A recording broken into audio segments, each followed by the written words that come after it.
Don't wanna let me down. I know you won't. I chose not to be a slave. Dropped the wave runners, now we run away. Like we ain't had all the hood rats and mud rats. Like you ain't had them with good stats and nothing. Nobody gon' ruin me. I just call my wife up, let's get Hoover free. I put all my ice up in my Louis V. I just caught my mama crib, I'm back over east. Let me get your ear like Holyfield. From the home of Soldier Field, coming home to side Soldier Field. All that killing over, that's just overkill. Yeezy back in the shot, it's that Oprah feel. Summer's supposed to leave. Autumn falls on me. Fall, winter, and spring. 80 degrees, warm enough for me. I fell deep, so I ain't have to meaning. Open my eyes and see we will float over water, leaning into shore as we make our nirvana. Sacred, so pure.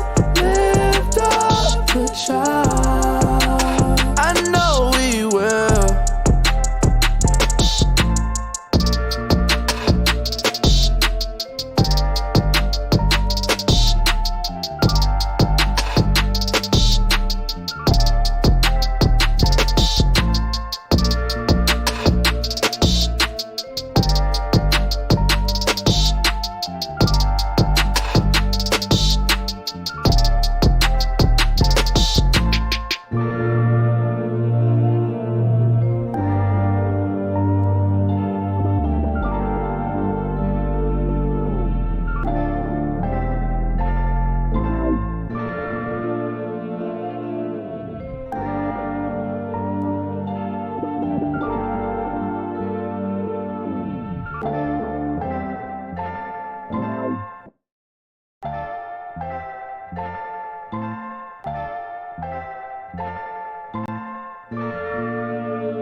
See this in 3D.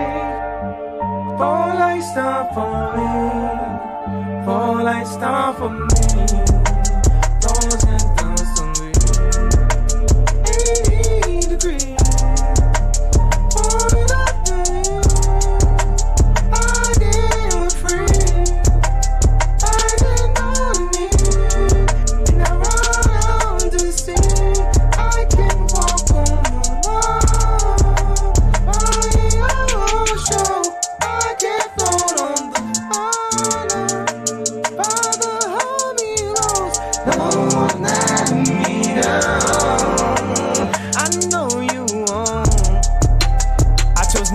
A slave. Drop the wave runners, now we run away. Like we ain't had all the hood rats and mud rats. Like you ain't had them with good stats and nothing.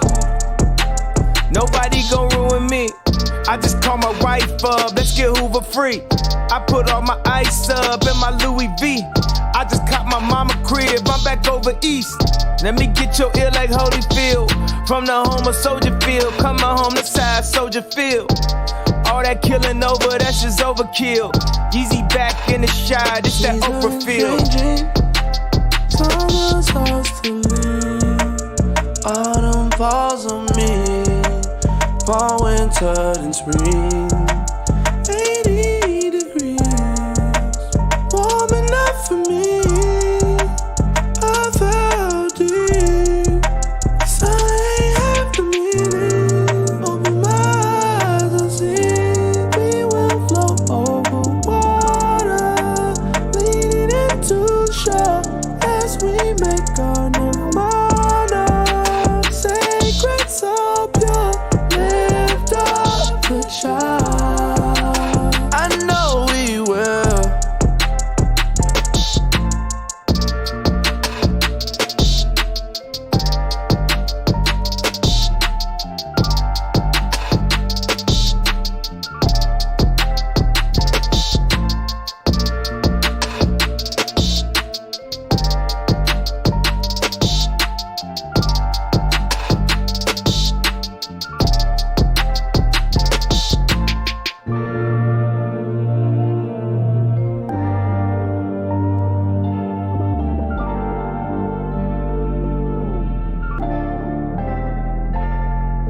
Hello, everybody. You are watching the America First pre-show. We are going to be doing a little live coverage of the Turning Point USA event happening right now at the University of Florida. Welcome to the stream. Our plans for tonight are to watch this. We'll see how it goes. I'm told, and the latest information is that there will be a Q&A tonight at University of Florida.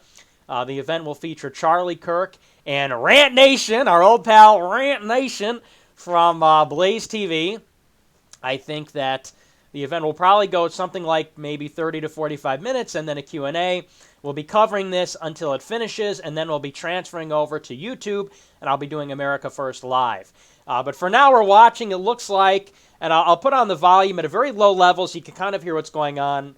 The event has not started. Yeah, it looks like the event has not started. Earlier, they were doing T-shirts. They were throwing out T-shirts. Excuse me. And things like this, doing trivia, kind of a lame warm-up. You could tell there is tension in the room. They're trying to be fun. They're trying to throw T-shirts, and clearly there's a lot of tension. But we have, who is this who's streaming this? Simon Sasquatch is doing the stream, so give him a follow. I don't know how many people are watching my stream, but it looks like he's got 3,700 people watching his stream. Be sure to drop him a follow. Simon Sasquatch, good friend of mine. He's down there with his wife. They're trying to get the live coverage.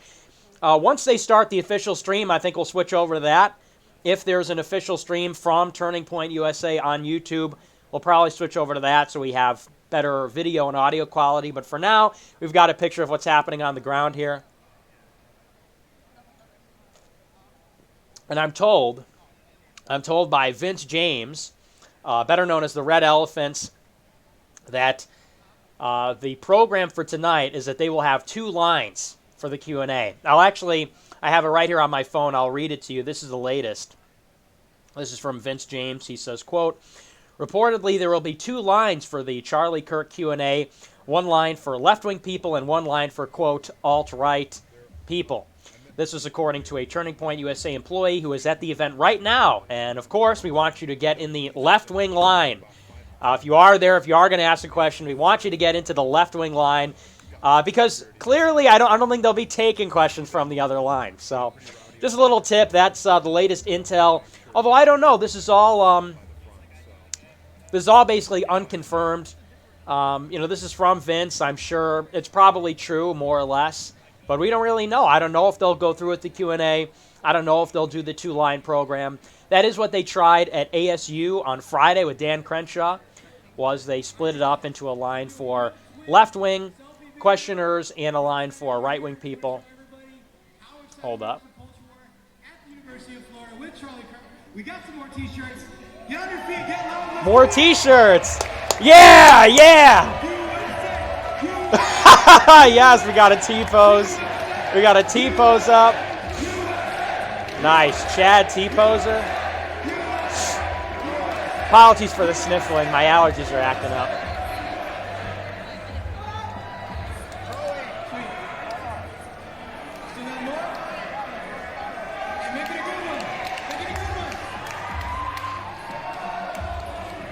It looks like this is happening in some kind of chapel.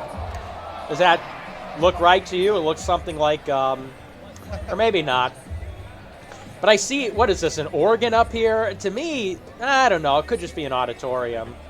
I guess it is an auditorium because you've got flags and you've got a podium. But I'm a little thrown off by this organ here. To me, the organ signifies that it's like a church. I can't tell if these are pews or chairs. Right, I'm a little thrown. I mean, the stage to me looks like an auditorium stage, but the organs, and I can't really tell what's happening with the seating here. It probably is an auditorium.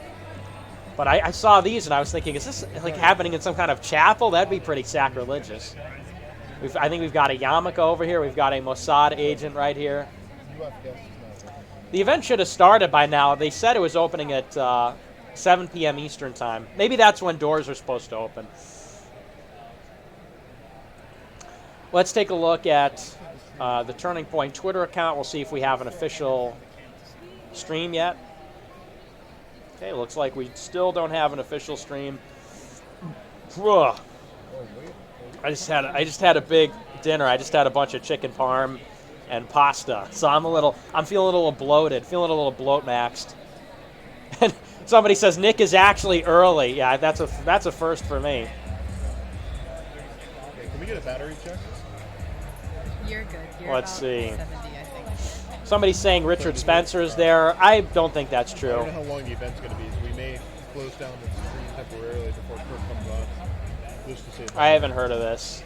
I'll check his Twitter account just for fun, but I think I would have caught wind of that if that was happening. I don't think. Plus, Andrew brought an extra battery we might ask him for.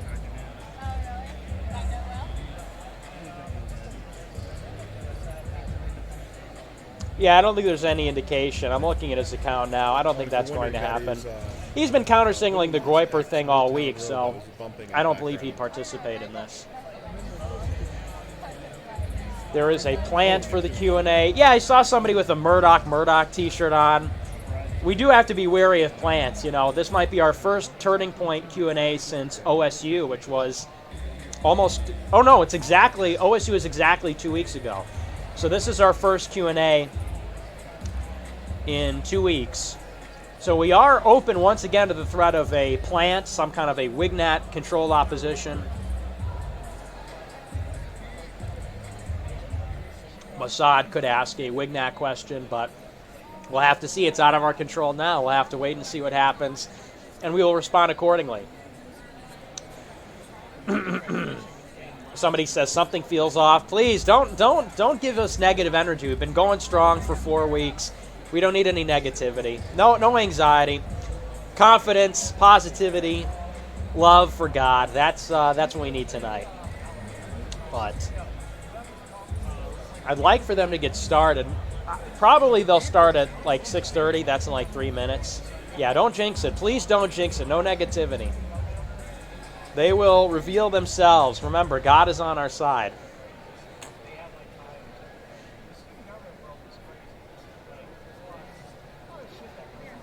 Also, please remember to be optical in the chat. I remember I did get an email earlier this week. I didn't get a chance to respond to it yet, which I will, but one of the D Live moderators sent me some screenshots from one of our earlier streams and said, can you control your chat? And I don't really have too many people moderating right now. I've tried to get rid of all the naughty words, but if you guys could just sort of self-regulate, that would be all right. That would be great. I'll try and make some mods here, maybe Soviet Henry, and maybe we'll get... Ultros just donated a Ninjagini. Thank you.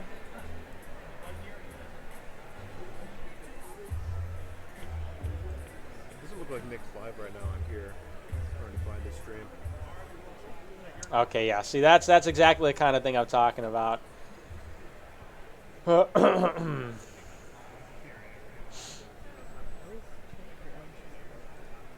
Yeah, okay, bye. I think I just lost hearing in my right headphone. I don't know if that's me or if that's Simon's stream. Good evening, Gators. Did he say gamers? Thank you all so much for coming Oh, my tonight. God. Our chapter here at the University of Florida has been blown away by the response from the community for this event. So many people have shown such excitement Here we go. and willing to give up their time and resources to support us to make this culture war the best culture war it can be. We'd like to thank the University Auditorium. I think there's some and audio JCZ problems, but it's for coming being from so the instrumental stream. It's in not helping coming us from pull me. off this event. Yeah, it's coming from the whoever stream. Simon Sasquatch is having some audio issues, but I don't think that's on my end. For their help in accommodating such a massive crowd. We also would like to thank UFPD and other law enforcement here today for their amazing work. I guess no official stream, huh? No official stream. Okay, at least not yet, not for now. Absolutely. I could not continue without thanking a few more instrumental people to our chapter. Thank you to Brandon Schubert, the Mountain Regional Manager, Joanna Sixto, our Regional Manager, Christian Clementi, our Field Rep, Browning Sandusky, everyone Let me just get rid of who this volunteer with us to thing. help make this culture war event possible, and of course, our exceptional executive board. Our executive board. There we go. Audio's The fixed. major success as a Oh, have you now the understood audio's our gone. Exceptional executive board, which has worked so hard to make this chapter the best and most fun it can be. Thank you to President Ashley Stoltz, Vice President Faith Allen, Hey you guys, Treasurer is the Jennifer audio Reese, better? and Social Media Director Anthony Leonardo. It is. We're Thank good. you all. Just to think we were founded as a chapter here at the University of Florida only a short year ago. Look at us now. We have more than 400 people in here, plus all the amazing protesters outside. So thank you all for coming. Chad laughed. This is pretty incredible. And this is all because you have been there for us week in and week out and helped us grow to what we are today. So thank you to all of you for your support.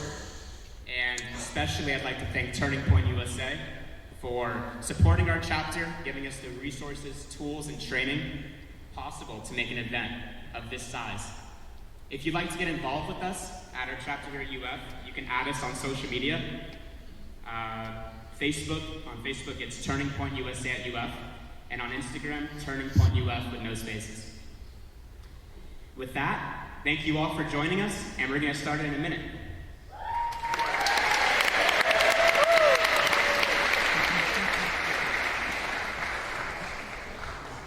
On this.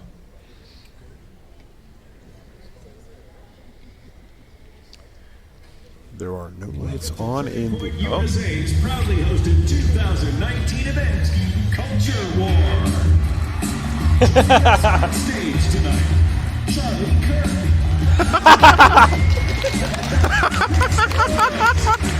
Blair Allen. USA is proud to be here at University of Florida. Let's get this started. Kind of funky, though.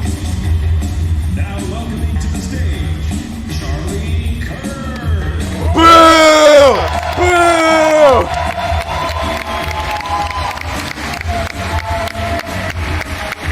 Joker laugh track.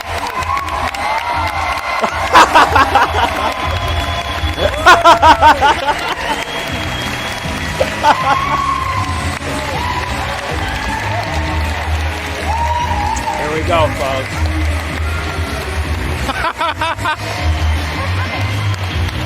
Joker laugh.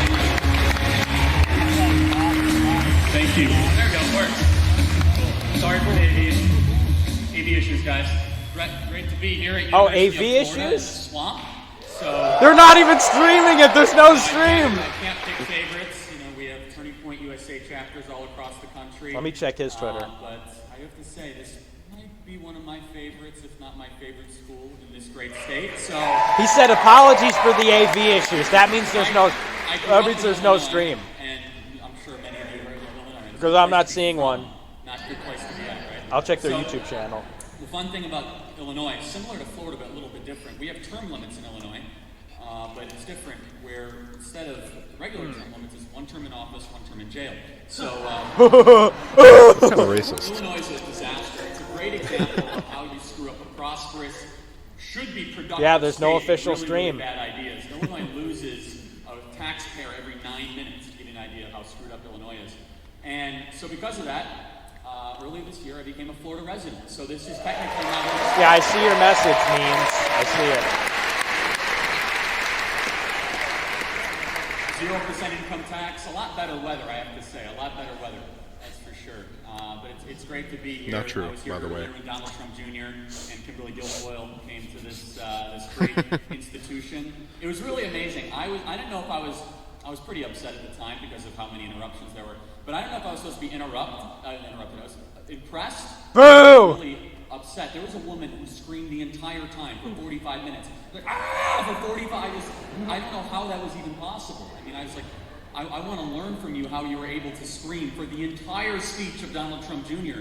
Not funny. No matter what he said. Not he was funny. like, isn't it great that we have the lowest ever black unemployment, and No. black poverty rate? And Nobody cares. No matter what, it's really amazing. So I'm sure all of you guys, might have been part of that event or been kind of there for that. But it was good to see. I was like at some point, like 30 minutes into the event, I was like, can you please, try to escort the person out? I mean, but I guess it was irrelevant now. But anyway, it's not irrelevant, Charlie. It's going to become very relevant tonight. Tomorrow. previously. Last semester, we were at a little school in Louisiana, LSU. You don't like it too much, right? I'm going to get booed off stage on that and that alone. We were at University of Georgia last semester, but we're traveling the country. Now I'm in a lot of trouble. Okay. But look, we're bringing a very simple, very important message. And I'm going to talk also about some things that I haven't touched on in prior speeches. So this is going to be kind of an exclusive speech, and you guys will hopefully enjoy it. There's no Three stream. big things that we believe at Turning Point USA. And they shouldn't be widely controversial things. The first thing, and you don't always hear this on a college campus, is that America is the greatest country ever to exist in the history of Yeah! Okay, yeah, all right. Why didn't you put it first then? USA! America is by far the most productive country, the most entrepreneurial country, the most creative country, the most generous country. I think our generosity is actually being taken advantage of at times. I think that our generosity actually is, I think that there's some, we'll talk about that in just a bit. I think that our generosity, which has always been a virtue, I think that we also need to kind of think about how we're going to not just more $22 trillion in debt, be endlessly generous when our own citizens, half the citizens in the state of California that are in 4th and 5th grade. What about foreign aid to Israel then? Why do you support that? That is really concerning, and I'll talk about that in just a second. But America is a country, unlike any other ever to exist in the history of the world. I mean, going back to our generosity, voluntarily, individually, This footage is very $500 billion to charity last year. Think about that. It's very jerky. Yeah, if we can zoom out, that would be great. If we could zoom out. Most of Eastern Europe. And so I know there are these flyers going around about how socialism is the answer. Somebody with Parkinson's is holding the camera. I can't wait to see I don't know what I said. But there's some very just thought exercises, right? They want to make America a socialist country, or they think socialism is the best thing ever. I mean, just to think about, if socialism is so great, why, when the caravan decided to move, why did it go south for Venezuela, but it went north for America? Why is it that you have to prevent people from leaving socialist countries, but you never have to prevent people from filled with regret leaving immediately. prosperous free market countries like the United States of America? America brings in half of the world's immigrants every single year. There's only 2 million legal immigrants every single year worldwide. America brings in half of those immigrants every single year. And America Which is by bad. far has the most productive companies and the most medical breakthroughs. 18 out of 20 of the top research institutions in the world are in the United States of America, and we are the ideal. Now, does America have issues and challenges? Without a doubt. I'm actually lay those Why out do they go in just to a second. What they Scandinavia are, if it what was I think about both socialism parties, and not both race? sides, the right and the left, have ignored for far too long. They I leave the think Middle there's East actually and go to been Scandinavia. a Scandinavia is bipartisan agreement social how they democracy. turned their back on Hello? what really made this Hello, country department? the greatest country ever to exist in the history of the world. They go to France. France is The other socialist. thing that we believe at Turning Point I mean, they might USA as well is that be, the right? Constitution So it's got nothing is to the do with greatest that. political It's got to do document with ever written in the the history people. of the world.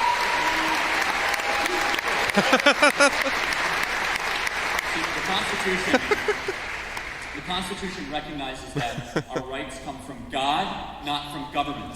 That our rights are inherent upon our Speech birth. sucks. The right to Yeah. speak, the right to assembly, the right to express your mind. And guess what? Probably one of my favorite amendments might be a tie. I think the First and Second Amendment are both of my favorite amendments, but we love our Second Amendment, don't we? And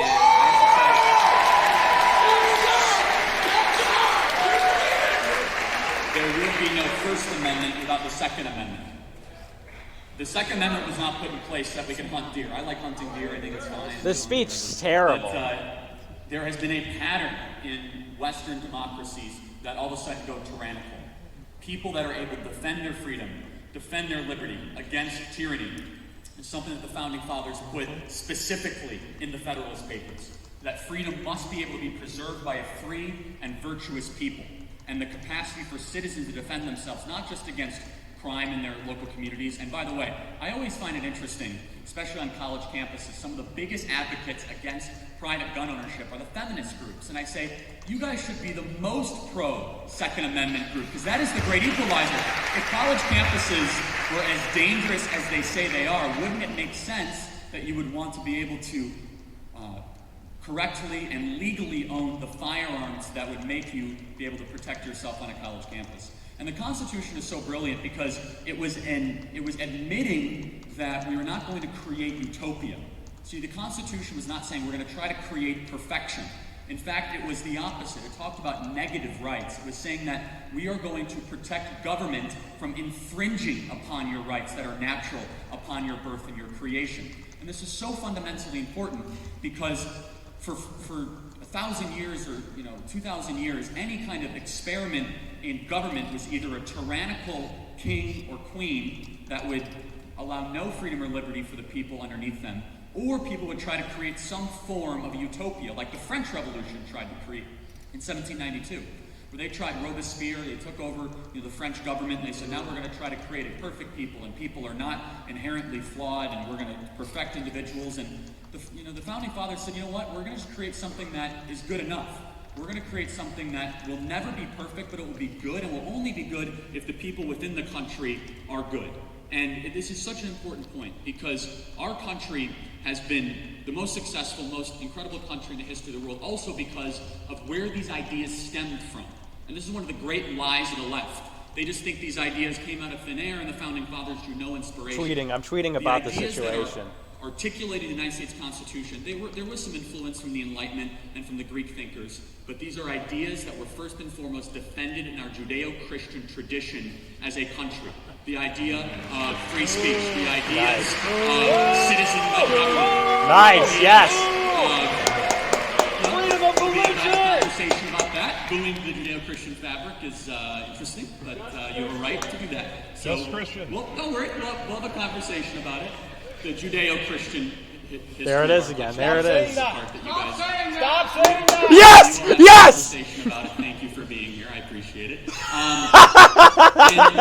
And it's so important to realize. Thank you for being here. I appreciate it. Because the failure to recognize where you come from, then you're not going to be able to chart success effectively moving forward. So the third thing that we believe at Turning Point USA, we believe that the free market or free enterprise capitalism is the most moral, proven, and effective economic system ever discovered in the history of the world. Oh, too funny. All right, I just sent out my tweet. Also, I can re-engage. Had to address very it. Firm stance against socialism. I'm always just very. Thanks for being here. You're a clown. You're a joke. So what I always find so interesting. All he can say is thanks for being here. No respect, no legitimacy. Have you ever noticed that they're never in doubt? They act as if they're the first human being ever to discover the idea of socialism. Like, it's never been tried before. You don't understand. Well, it's been tried 100 times over the last 100 years on every continent, in every country, in every civilization possible, resulting in the death of 100 civilians. It destroyed cultures and 100 civilizations in Africa, to Asia, to the 100. That's so many. South America. One of the most horrific things that you could possibly imagine is it runs against what human beings are meant to be, and human beings are meant to be free. And so we say very firmly that socialism is immoral. Socialism is evil, and yes, socialism of course sucks. We say that quite often too. And the reason is that that's lame, bro. Socialism's literally not even a threat right now. Free healthcare, free education, and it's very easy to be generous with other people's stuff. It's very easy to say that, we're going to be generous with other people's, they don't deserve to have $1 billion. There should be no billionaires, as what some people on the far left say. There should be no billionaires. We should get rid of billionaires. And we'll have a conversation about that too. That's fine. And it's very easy because when you look at it, then that is a... I love it. I love the tension in the air. I love the combativeness, the open hostility from the audience. Everything about this is wonderful. You have to understand the magic of what's happening tonight. We don't believe in the fixed pie fallacy, that you can create more wealth, that people voluntarily trading with people and entrepreneurs. Just try to stick to the script, Charlie.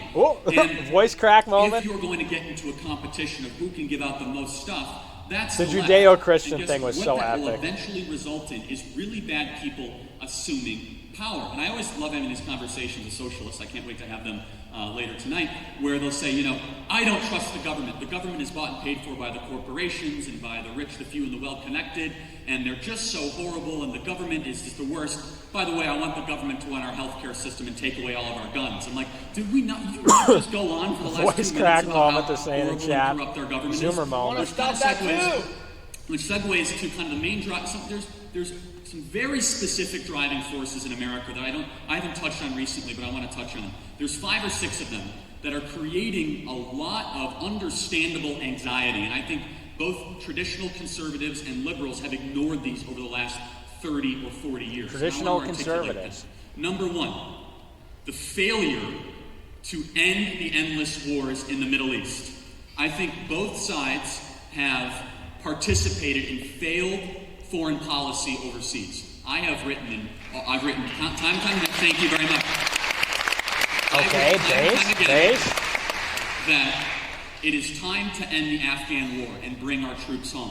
We have spent $1 trillion, lost thousands of our most brave men and women for what? For a more destabilized region. The Taliban is as strong as for ever Israel. before. We did it $22 for trillion Israel in debt, because and we're AIPAC that told money us to. halfway across the world while we can't even take care of our own citizens. It's time to end the endless wars. I think the Iraq War was, thank you, I think the Iraq War was a very big mistake. I think the Iraq War was an inappropriate response to 9/11. And this affects our generation. Iraq had nothing to do with 9/11. Our 9/11. generation that sometimes gravitate towards the left, they are upset at a DC political class, which goes to my second point, the DC political class that continually makes empty promises, that does not admit failure when they come across it, and sees themselves and those zip codes get more and more rich, gets more and more That's power you, though. for themselves. You're a while part they're of that hoarding, class. and You're they're the sending rich. Our kids, our sons, our daughters, our brothers, our sisters, our nieces, our nephews, people in our family. None of your halfway family's across the going world across the for world, no big guy. end in sight whatsoever. And that's the second piece. So which out is of touch. The DC cartel. And You're both part of the parties have DC participated in cartel. this. Do you know where the richest zip codes in America are? You The tell us richest you zip live in codes them, America bro. are Your around parents Washington, live in them. DC. They don't create anything useful. Washington, D.C. creates laws. You know a lot about not liabilities, creating anything lobbyists, useful, and Charlie coups Kirk. against sitting presidents of the United States. That's what Washington, D.C. creates. Yo, Ninja in chat. Chicago, Detroit, Philadelphia. Hey, thanks for the those used to be Ninja, richest Nathaniel zip Hill. codes in Wow, America. incredible. But because of, bad trade Thank you so deals, much, I'm a bro. free market guy, but I'm also not a pro-China guy. I'm not someone who thinks we should unquestionably sign these unilateral transnational trade deals that has allowed China our greatest check? enemy, China, to get endlessly rich while the middle class of our country has stayed the same, if not got increasingly, But he's in favor of free less trade. stable financial condition over the last 20 or 30 years. And yet the people in Washington, D.C., everything's just fine. There was no recession in 2008 around Washington, D.C. They did not see, their housing prices went down a little bit, but median income rose. They saw their wealth go up, and the richest zip codes are concentrated around a part of our country that are not creating things of value. And that goes to the third thing, which is the other side of the coast, which is, well, where's the other, where is all the wealth kind of being created in our country? And this is a very serious issue, and I'm going to be the first one to admit, I don't know the correct way to go about solving this. But I think the power that is vested in some of these social media companies is very, very concerning. How they can ban people at a moment's notice. And, it's a very important test on what we see on social media, where you should be able to say what you want to say and be able to even say, I might not like that person might attack me personally, and God knows there's plenty of those people, but they should still be allowed to be able to be and have a voice. And thank you. And Except for when he uses the Zionist Organization of America to call for me to get banned, right? Some of these social media companies have grown more powerful than our own government. That actually, if you look at, and again, this is a very difficult conversation for conservatives, libertarians to have, because as it's all we don't boilerplate. This whole want speech to is have just a government waste of get time to involved even in private cover. enterprise. We admit that first and foremost. However, when Google, for example, or some all of these social talking media points. companies are able to socially engineer an election, or they're able to have 92% of all search results, this is a very, very difficult thing for us to admit, and we have to solve it in some way, especially when almost every single human being that works for these social media companies is an outright Marxist and hates the President of the United States and thinks in a left-wing fashion. What's to say that they're not going to abuse that power? In fact, we have evidence that they have abused that power. That they have shadow banned, and they have shut people down, and they have taken videos off the internet that shouldn't have been that way. And so that's the third thing that Full I moon think check? contributing Is it to a this full moon? growing amount of anxiety in our country. Number 4, and this is something, and I will say this, Is it a I full have moon? been the most firm supporter of building the southern border wall, and I think it is Full moon! Full moon! failure of both. Yo, both full sides moon of the check! aisle. Be careful, everybody, be careful! Has been catastrophic. I went down to the southern border a year and a half ago. I Full filmed a moon, video folks. That just showed this was basically I don't the like border that. wall. It was nothing. It We was don't just like an that. empty chasm where you could walk freely back and forth, where kids are getting sex trafficked and drugs getting, pouring across the border, and the amount of guns that come in. That means the vampire powers at an all-time high. Adrenochrome vampire powers at an all-time high. Again, the whole DACA debate right now is kind of happening in our country, and I always just say, either we are a nation of laws or we're not a nation of laws. Those laws might make you uncomfortable. Those laws you might disagree with. But illegally entering into the United States is not obeying. You guys our know laws. about the adrenochrome And it's been vampire? said once and said twice, it should be said again. DMT, Break the laws entering sex into slave our magic, country. yeah, Let's just say you're not exactly. gonna break the laws The while cube you're is in sending our its signal, yep. And this, by the way, this is both sides that have contributed to this. And what it does is it erodes Adrenochrome the fabric and the vampire. tradition Have to of drink blood our tonight with the full constitution- moon. Constitutional law in our country, and it's a very big problem. And it's not just illegal immigration. I'm going to do something that not everyone in politics is comfortable doing, but I'm going to say I was wrong about something, and this is something I wish more people did. I said something a couple weeks ago that was not an opinion that I still currently hold, where I said something around F1 visas, where I said that F1 visas should be given out basically to every single person that goes through the college education system. I was wrong when I said that. Yes, you I was were. wrong when I said that. Yes, you were, bitch. Part of being 26 and traveling the country is I hear We lots did of it, different folks. opinions. What I was trying to say, and I didn't say it, was I want the most qualified people to come into our country to come Bend into America. the knee. I did not say Every that. knee will Instead, bow. I basically said that if anyone goes through, and this is my fourth or fifth point, and I will get to it, anyone who goes through the highly corrupt college cartel, then all of a sudden they should be gained entry into the United States. And that was an incorrect thing to say. That goes to my fourth point, which is I believe all of you, if you go to four-year college or universities, you are participating in a game that is rigged against you. I believe that higher education is another cartel. How many people out there are being forced to take classes that have no relevancy to your degree or major, that have two hands? You got two hands up right there. He goes, both hands up. You got all the hands up in the back. That in lecture halls that might be this big, how big are your classes here? 800, 900, 1100, 1200? About this big of a room? With professors that might just have a TA to hand off to the TA. Who's had the handoff? Hi, I'm your professor. Here's your TA. Adios, right? And they'll sell their book back to you. How many of you experienced that, where they'll sell their book back to you? And yet college tuition keeps going up. The value of a college degree continually goes down. And I believe this is a very negative cycle that, again, both sides have basically ignored for a very long period of time, that makes you go into debt and, quite honestly, makes you more likely to become a socialist voter in the future.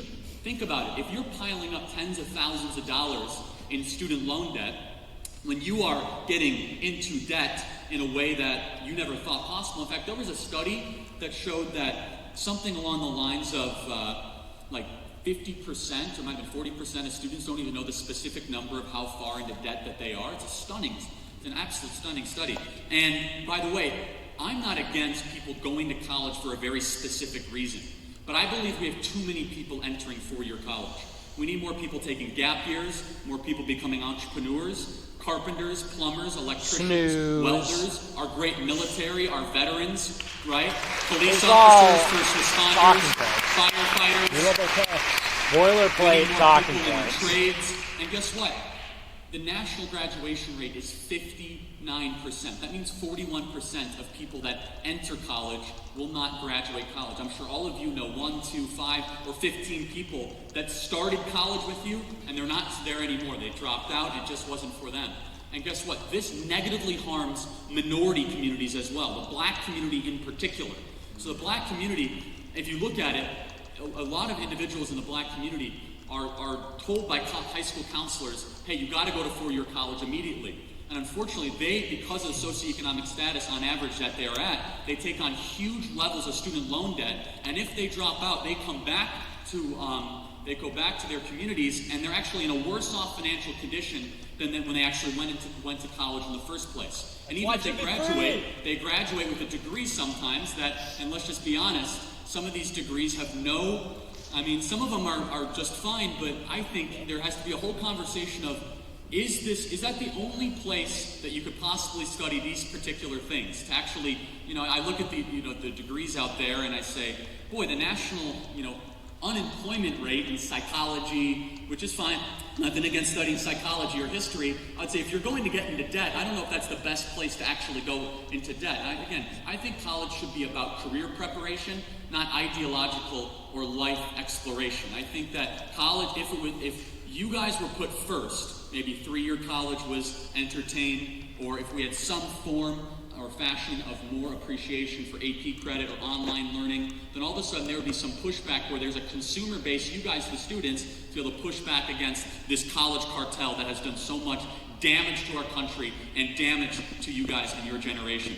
And so the fifth thing that I do want to talk about, and I'm going to invite our great friend Graham Allen. Rant Nation! Rant Nation! The fifth thing I want to talk about, which is another driving force in our country, which is the destruction of the middle class. And there's a lot of reasons for this. And time again, you see policies that are not written to benefit the middle class in our country. And you look at every statistic, middle class wages, tweet check, tweet moment. Under President Donald Trump, we're seeing middle class incomes go up. 3 Ninja Guineas from Nathaniel Hill. Thanks, bro. For the first time in over 20 years. He says, okay, Knickers, gotta hop on a business call, glitch without me. We'll take it easy, bro. Trade deals have something to do with it. The amount of taxation on the middle class is significant. So, for example, all of you entry-level workers that might, that you see your paycheck, you see on your paycheck the FICA tax that takes away 7 or 8% of your earnings before you even get out of the gate.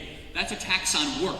That's a tax on middle-income workers. And guess what? What also happens, and this is a very important thing, that as our country spirals further and further into catering to the needs and wants of those around Washington, D.C., you see this great separation begin to happen. And guess what? It was President Trump, the most unusual person, some would possibly say, a billionaire from New York, who was able to speak to the anxieties of people in Wisconsin and Michigan and Ohio, and yes, of course, Florida, that felt so disenfranchised by people in both political parties that lied to them over such a repeated and regular period of time. And so, look, I think that if we are serious about making America great again, which I think a lot of you are, and we're finally seeing some great, positive effects of that, it has to begin and end with empowering the middle class. And that also means taking on the teacher unions that prevent people from going to better schools in our inner cities. That also means,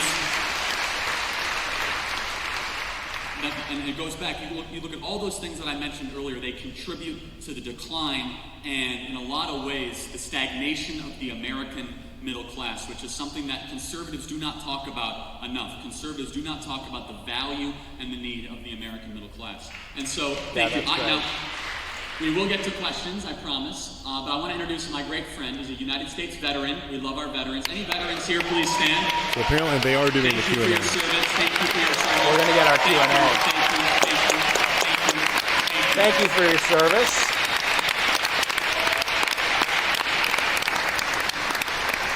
So we are going to get a Q&A, but we have to sit through more Graham Allen. On the internet, and all of you have probably seen him 1, 2, or 200 times. Please give a warm welcome to my friend, Graham Allen. Rant Nation! Rant Nation! Rant Nation! He's kind of short. Well, Charlie Kirk is really tall, so I guess it's not really fair. Hey, Graham, how you doing? Hi, Charlie. So, welcome to University of Florida. What's up, Florida? There's a lot more than 50 people here. You did not tell me there was going to be this many people. Well, so Graham, you served in the United States military. Thank you for your service, and thank you to all of our amazing veterans. Thank you. Tell us a little bit about your biography and your journey to now becoming, you have 5 million likes on Facebook. You're one of the most watch, pundits out there. Tell us a little about your story and your journey. Well, I question the intelligence of a lot of America for listening to me at this point. There's nothing special about me. I say that all the time. I am born and raised from a very, very, very robust metropolitan area of 1,100 people from Caledonia, Mississippi. Anybody from Mississippi over here? A good Christian woman is right here in the front. Look at her. There she is. All right. We should really push the Christian angle because Graham Allen's like a fake Christian, hardcore. Just like many people, I mean, maybe he believes in Christ, but he pushes this like we don't judge kind of shit all the time. The only way that I was ever going to get out of there was I was going to either have to A, be a lot smarter than I was, B, I was going to have to be really good at playing a sport. I'm not very tall, nor was I very big back in the day, so that wasn't going to happen, or you got to join the military. So, naturally, that's what I did. 6 months later, I found myself in Iraq. Fantastic decision. Groiper Wave says this true of gay, too. No, I don't think so. Thanks for the Ninja I consider myself to be today.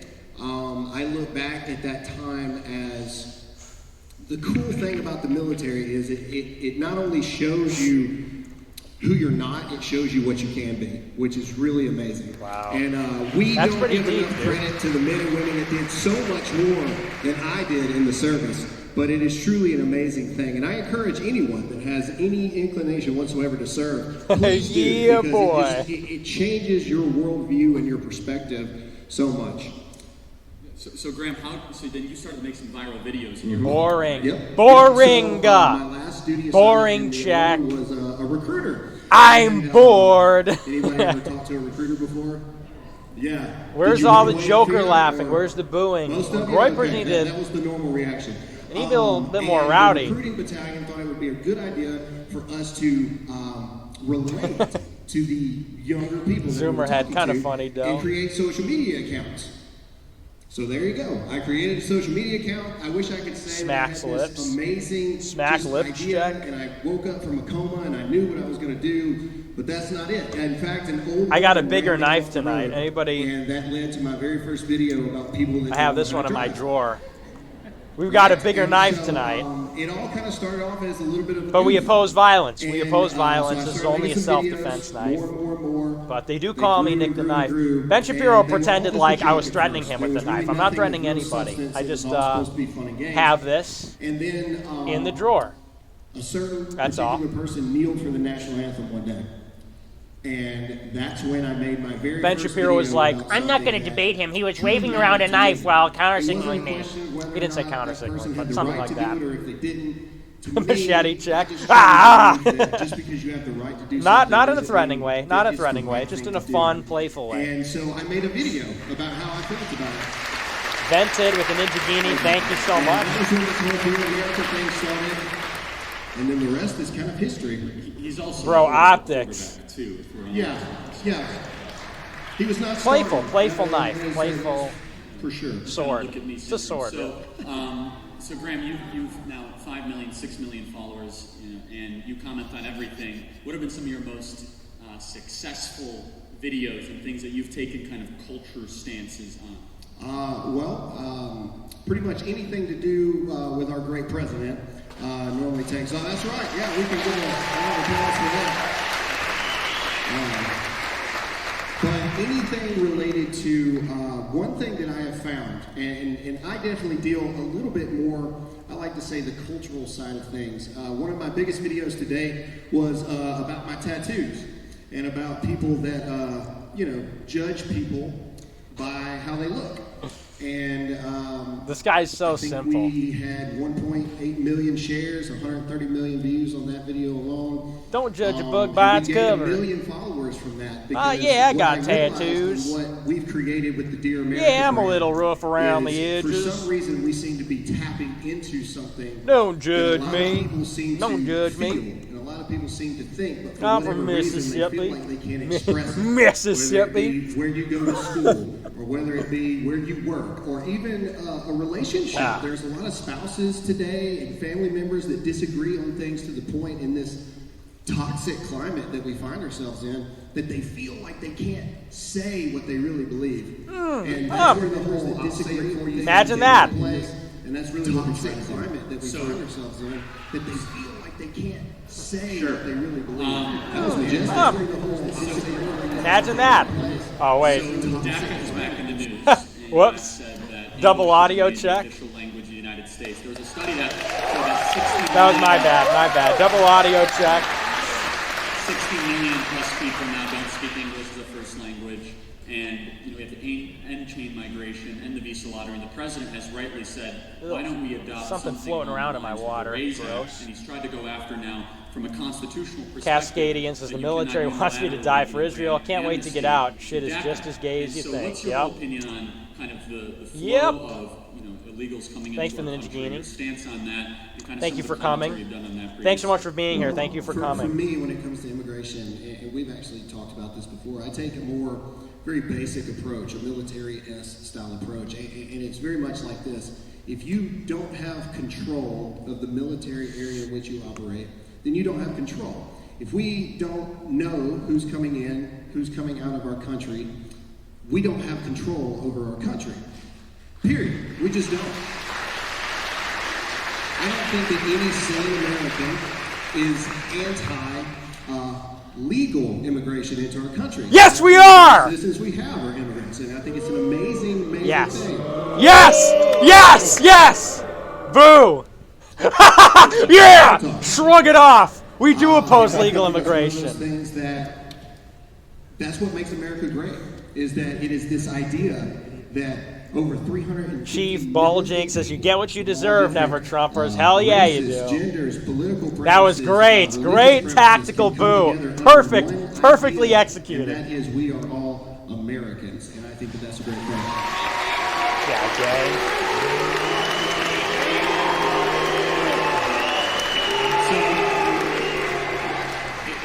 If you're booing, don't act like leftists, guys. You'll get a chance for questioning. Oh, so you cannot, you can only applaud. No booing, just applauding. To see work you do for veterans and some of the challenges you see in the veteran community, veteran suicide. So good. The booing is so good. That was so perfect. Yeah, well, we definitely have a mental health issue within this country. This is going so well so far. Hopefully, the Q&A doesn't If disappoint. anything, I think the veteran community and the first responder community, too, they get left out a lot. And God bless our men and women in blue, in red, EMS, everything like that. And so what we decided to do is take that fight full circle, and so we actually have the Dear America Foundation now, which its sole purpose is to, I like to describe it as the Make-A-Wish for veterans and first responders and their families.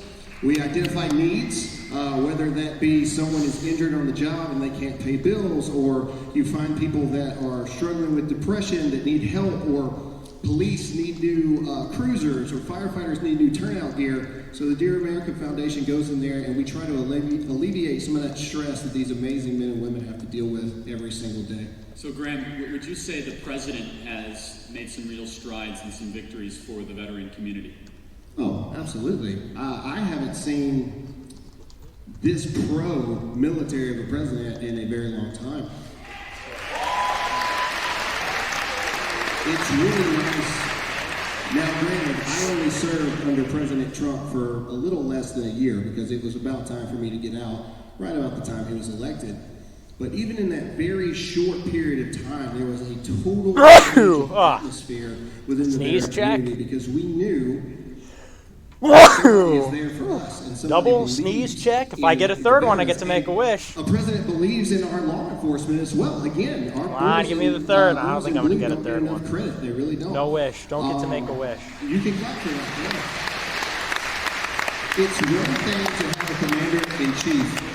It's another thing to have a supporter of a president, and I think that this president shows that on a daily basis. Well, and I've been very outspoken. I mentioned in my opening remarks that, Graham, you're an American hero, and that we should not, yes you are, and we should not send our American heroes out to war unless we can have clearly defined victory and not have perpetual, endless conflict in the Middle East.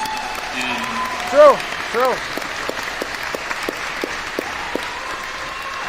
And I think America has to get out of the business of nation building. And, Graham, I'm saying this in no way does it diminish the heroes like Graham's sacrifice or service. Instead, I'm critiquing the politicians that made these decisions. And so, Graham, from your perspective in the veteran community, Notice that he where said do no they nation stand building on and some not of no these, regime change. That's a big difference. military conflicts We didn't do any nation building in Libya, but we did do regime change, and the same is true with Syria, and the same is true with Yemen. So, Well, not an the insignificant military difference. side of me wants to say very clearly that it's not I was a soldier, it's not the soldier's job to question our leaders, it's the soldier's job to do what we are ordered to do. Sir, yes, sir! That's one amazing thing that our men and women in the military For do. Israel, sir. If we're discussing like Syria and things like that have been going on, I will say that there are, if you were ever in the military, or you served in the military, you understand that there are so many things that I was an NCO. There's so many things, boots on the ground, that you just aren't privy to the information. You don't know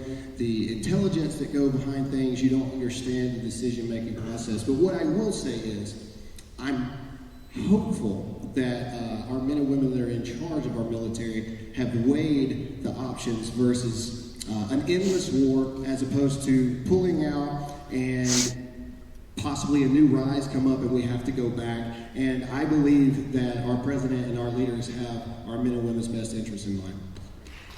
So, Graham, any other specific thoughts to people out there that might want to join the military, might want to serve their country, and just say, I look up to our veteran community. What's your message out to 18, 19, 20-year-olds, even some of the high schoolers we have in the audience here that might want to join the United States military? I will say that serving your country, no matter what the capacity in the United States military, is one of the greatest honors that you can have as an American. And I will say that what I did in the military, as opposed to people that we know, Dan Crenshaw, Medal of Honor recipients Dakota Meyer, Medal of Honor recipients Kyle Carpenter, and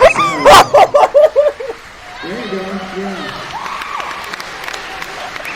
My service compared to theirs is nothing. I say this all the time. I am no hero, but Oh I my had the gosh. honor to serve alongside quite a few heroes, and that is something that I think that every man and woman in America should have the privilege to do. Terrific. So, Graham, you are an American hero. That was incredible. That was so awesome. So now we want to get to questions. So good. There's always a lot of enthusiasm my around God. it, and we're going to have 2 lines, because it seems that we get a lot of people. We're going to have a line for those people Oh, that yeah, disagree 2 from lines, the 'cause left, there's just or too like many people. socialists, or just that kind of place, and some people that disagree from the far right, or whatever, the alt-right, whatever that is, they can go from this line. And Yes! So that could go, we'll tell you which line is which. And then So good. we're gonna This have is some so fun. good. I- So far, it's I'm good. booing, even though there's been plenty of that already tonight. I'm gonna So go let's up to not ask a boo. question. When You you wanna can stay drink here? concert, and we'll have a good conversation until that was nice. time runs out. And thank you guys for listening respectfully. So thank you guys. So I think we're going to start. So much interest in questions. Joker laugh.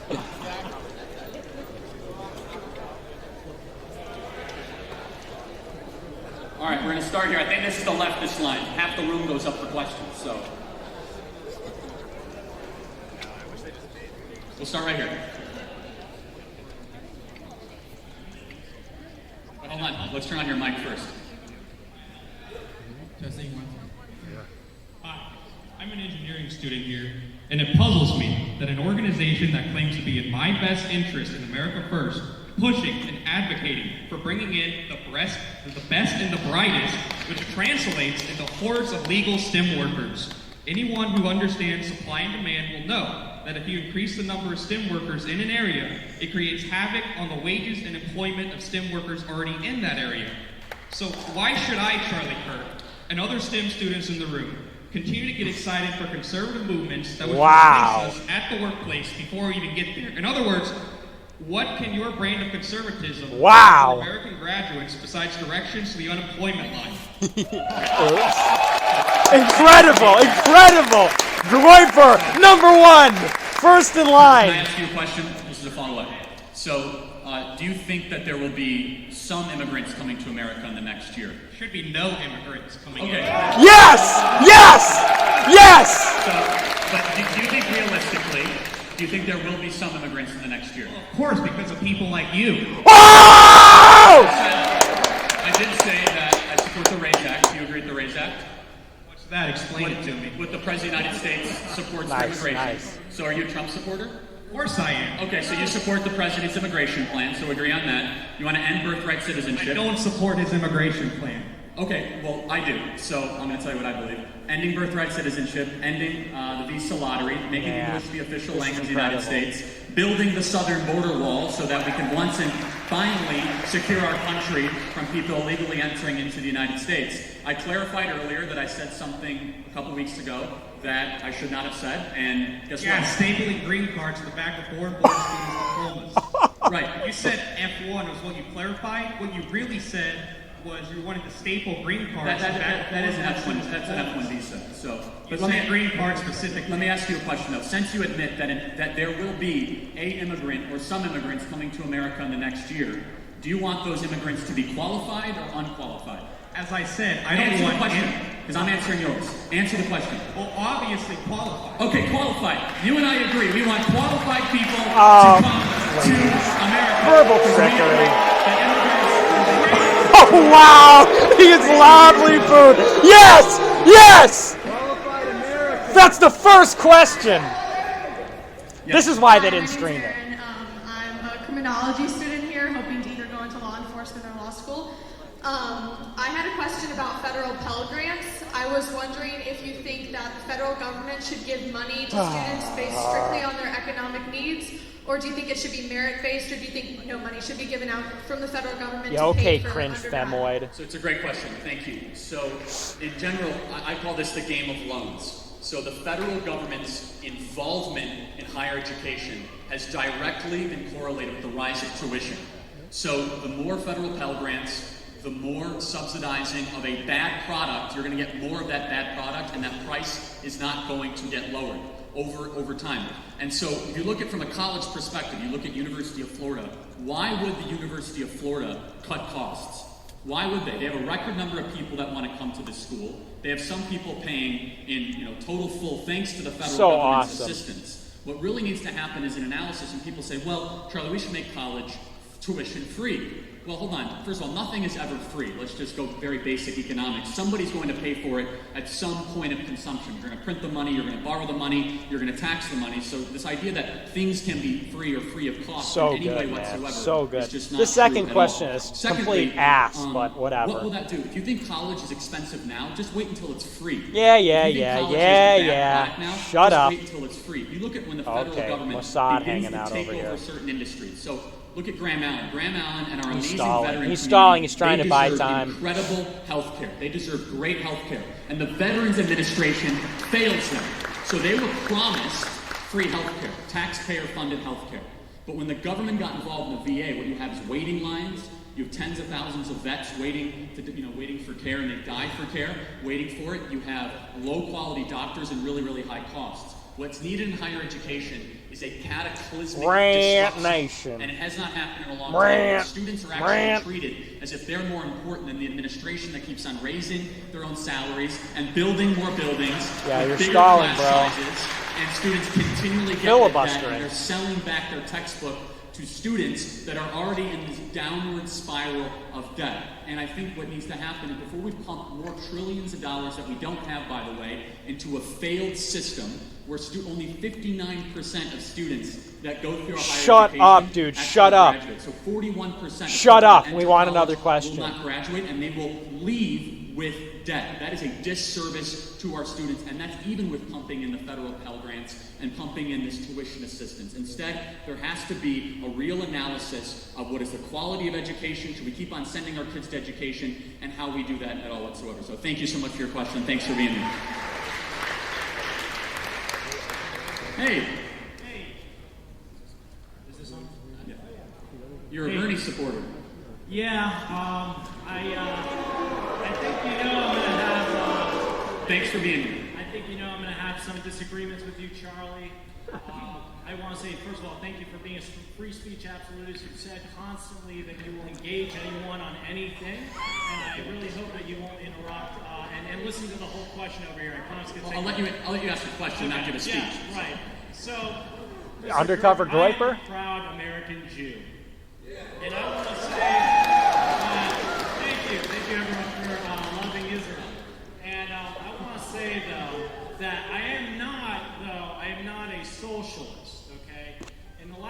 couple of weeks over here, What's his end game? we've seen America First Christians and Catholics smeared. These are the same stock of people who built this country.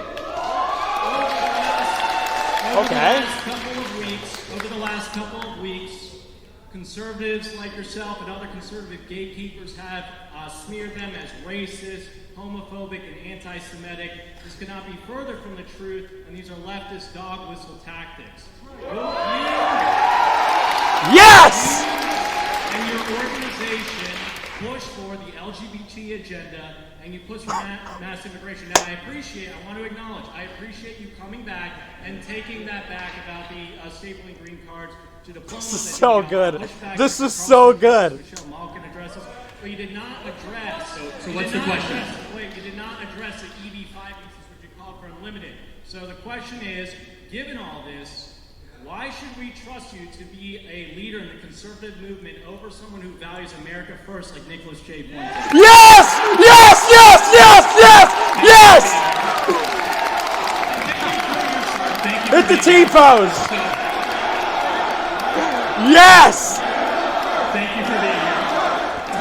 So, let me answer the question. And so, it's an interesting question from someone wearing a Sanders shirt, so I just got to say that's very interesting. That was incredible. That was incredible. Best question yet. The border wall well before many people did. Wow. Wow. Language of the United States. I do have an appreciation for freedom of dialogue, and I demonstrated by incredible using the microphone to allow you to say that. And incredible. Remarks tonight, you look at in the past, I have not and will not attack individuals that have certain beliefs and overgeneralize them. I will not do that, and I refuse to do that. When a specific individual says something that is detestable, I will call that person out for that. And let me say this just more broadly in general. I believe that this country is the greatest country in the history of the world because we're able to have this kind of debate and we're able to have this kind of discussion. You're able to come up and we have this kind of civic engagement and have this kind of civic dialogue. And I have now traveled the country for 5.5 years, going to college campuses, getting screamed at by leftists, saying, all these sorts of things. And I want to say, Turning Point USA focuses on those big three things that we talked about. American exceptionalism, America being the greatest country ever to exist in the history of the world. The Constitution being the greatest political document ever written. Free enterprise capitalism being the most moral, proven, and effective economic system ever discovered. And then I also went through the 5 or 6 leading things that I think a lot of people here have a lot of understandable anxiety about. Endless wars, DC getting more powerful, the college cartel, ripping students off, social media banning. I acknowledged a lot of those things, and I'm willing to have a conversation about them. That was incredible. That was the best thing I've ever seen. Mass immigration. And I talked about that. It's not just illegal immigration, and you have 23 million people illegally in our country, but also mass immigration in the legal sense, where we have chain migration, visa lottery. He will never recover from that. There's no going back. You understand that. Does not in any way, shape, or form make our country stronger in the future. So thank you so much for coming. I appreciate the question. Didn't even answer the question. Didn't even answer it. You're done, dude. You're finished. Do you or are you in favor of breaking up the companies such as Facebook, Amazon, most tech companies? Okay, this question sucks. So, it's hard to hear back, but I think you said, am I in favor of breaking up the tech companies? Is that correct? Yeah, nobody cares, so as bro. I mentioned about social media, Well, let's play a little jam while this question's being asked or answered. Stretch my hands to you. Life like, this is what your life like. Try to live the life right. People really know you push your buttons like type right. This is like a movie. We did it, folks. It's like 3 questions in and it's a victory. We did it. That one of the best events so far. We did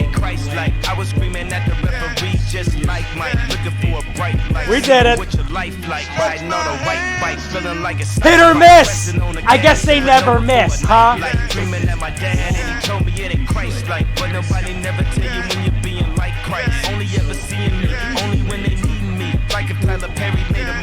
He's filibustering. It doesn't even matter at this point. He's just filibustering.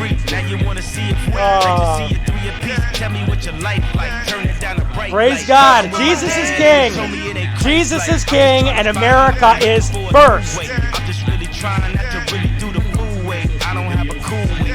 Being on my best though. Lock up on the text though. Nothing something else next though. Not another word, letter, picture, or a decimal. Wrestling with God, I don't really want to wrestle. Man, it's really lifelike. Everything in my life. Arguing with my dad, and he said it ain't Christ-like. Man.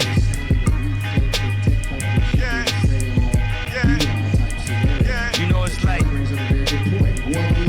they can say nothing. Nothing even matters anymore. They can say nothing now. I woke up this morning, I said my prayers, I'm all doing good. I try to talk to my dad, get him some advice. He starts spazzing on me. I start spazzing back. He said, that ain't Christ-like. I said, So if they want regulation, they're going to use that all right. way against competition. Back to the filibuster. This is a very secret, not secretive, but it's a very duplicitous tool that is used by the big social media giants. As they say, oh yeah, we want more privacy protection and we want to protect our consumers. And you'll see some of the big tech billionaires go to Capitol Hill and say that.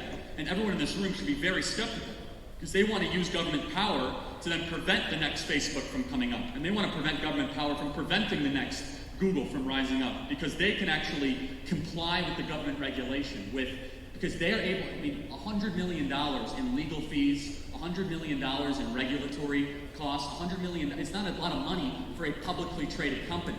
But for a startup that wants to compete at the highest level, that's enough to take them out of business. And so far too often you see these oligopolies and these monopolies use government power as a way to suppress competition and as a way to, in a lot of ways, silence entrepreneurs that might actually want to go up against them. So, does that answer your question? All right, yeah, nice filibuster. He's stalling. That's 4 questions. He's stalling, clearly.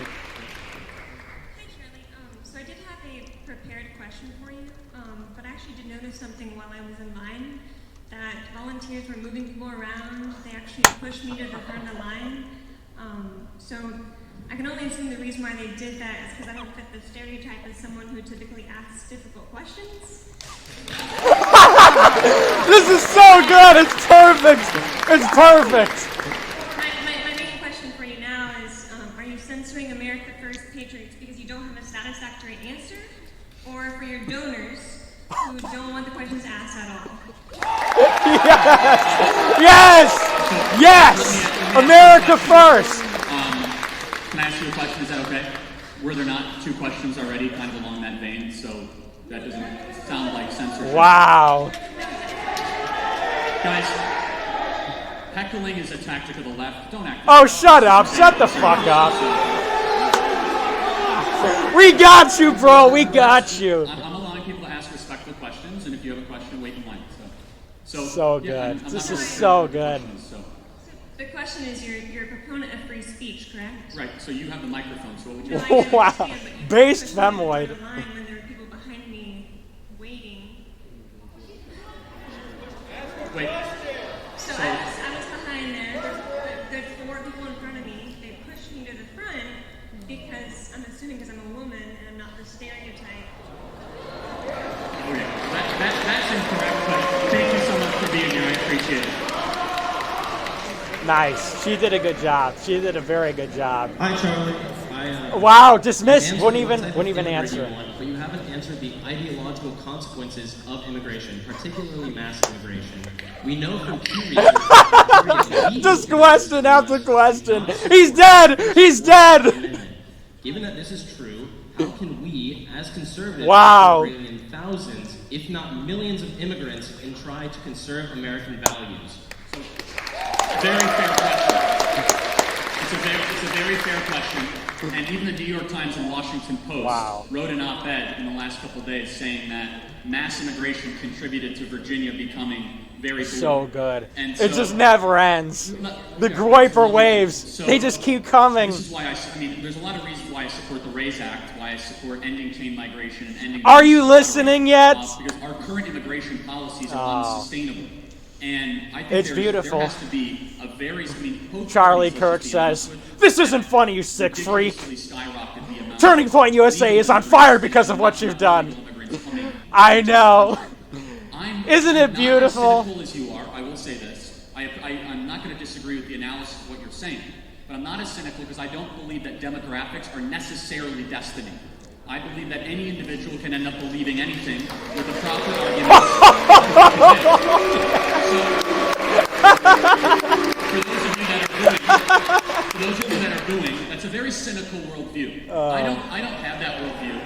That worldview that you have, and you're allowed to have that opinion, is that you believe that just because someone looks a certain way, they will never end up being a conservative. You're not saying that, but the people who are booing saying it. I didn't say you. Charlie, I feel like I'm being smeared. You're assuming that I'm saying it's pure demographics. I'm saying non-Americans that come here don't have American I ideas. didn't say you. I said the individuals that booed, and you did not boo.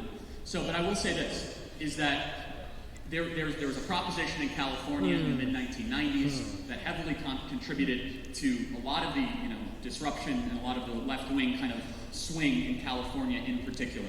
So look, I think you bring up a very fair point. A point that, quite honestly, that So hasn't good. had a lot of So discussion good. around it for some We time. win. I'm not Checkmate. as cynical to believe that a certain individual that does not look or come from a certain way God will never wins. become The a victory conservative. belongs I to do not Jesus hold that Christ, view, as and always. I will never hold that view. So, thank Yeah, you. shut up, you lose.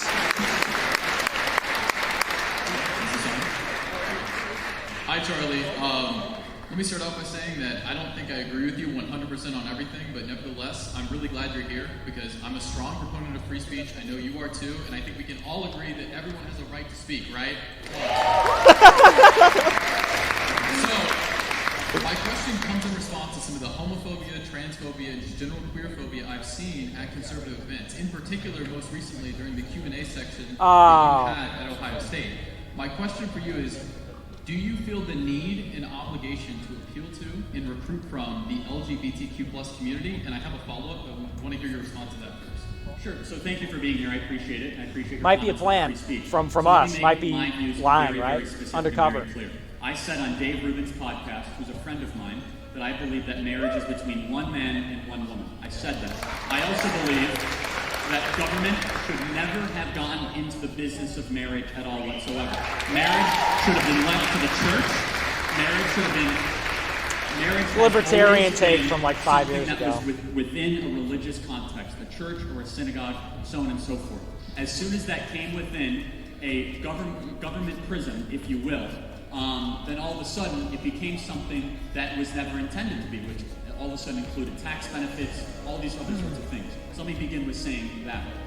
Secondly, as a Christian, holding that biblical personal view of marriage, and I go to a church that believes that marriage is between one man and one woman, I do not believe in isolating myself and never associating with somebody that also might be a gay individual, such as Rob Smith or Dave Rubin. I believe, and that's fine, you can boo the fact that I have individuals that are on our staff that are gay, but I also I do not believe in a conservative movement that continually walls itself off to people like Peter Thiel. Peter Thiel is one of the most successful tech entrepreneurs that spoke at the Republican National Convention and received a standing ovation. Peter Thiel is an openly gay man. I see what he's doing here. I also want to mention Tammy Bruce. Tammy Bruce is someone who is a favorite, right, of the President of the United States, an openly lesbian individual. And so while I hold this view that government should never have gotten involved in It's a pre-planned marriage in the answer, first of place, course. while I hold this view that in a biblical context, if that's the discussion that certain individuals want to have, fine, but also understand Turning Point USA is a secular organization, and I said the three big things that we talked about as an organization: American exceptionalism, Constitution, and free markets. But I will push back against the belief that the conservative movement should excommunicate individuals simply under... It's got nothing to do with excommunication. The fact that they are gay or they are lesbian. I do not believe that to be the future of the conservative movement. Thank you very much. Thank you. Hey Charlie, thanks so much for being here tonight. I just got a quick one for you. I'd wager that most people in this room weren't blessed with family connections netting them a six-figure salary and direct connections to the president and his family. For those of us who aren't going to be living in gated communities, sequestered away from the degradation of the middle class and the gleeful destruction of everything that this country used to hold dear, immigration is not just a question of what bolsters the GDP. An immigration stance based on economics is quite literally selling out your fellow Americans. Do you have any case for legal immigration in a time where your own countrymen are struggling that does not stem from your own economic self-service? So I'm having a hard time hearing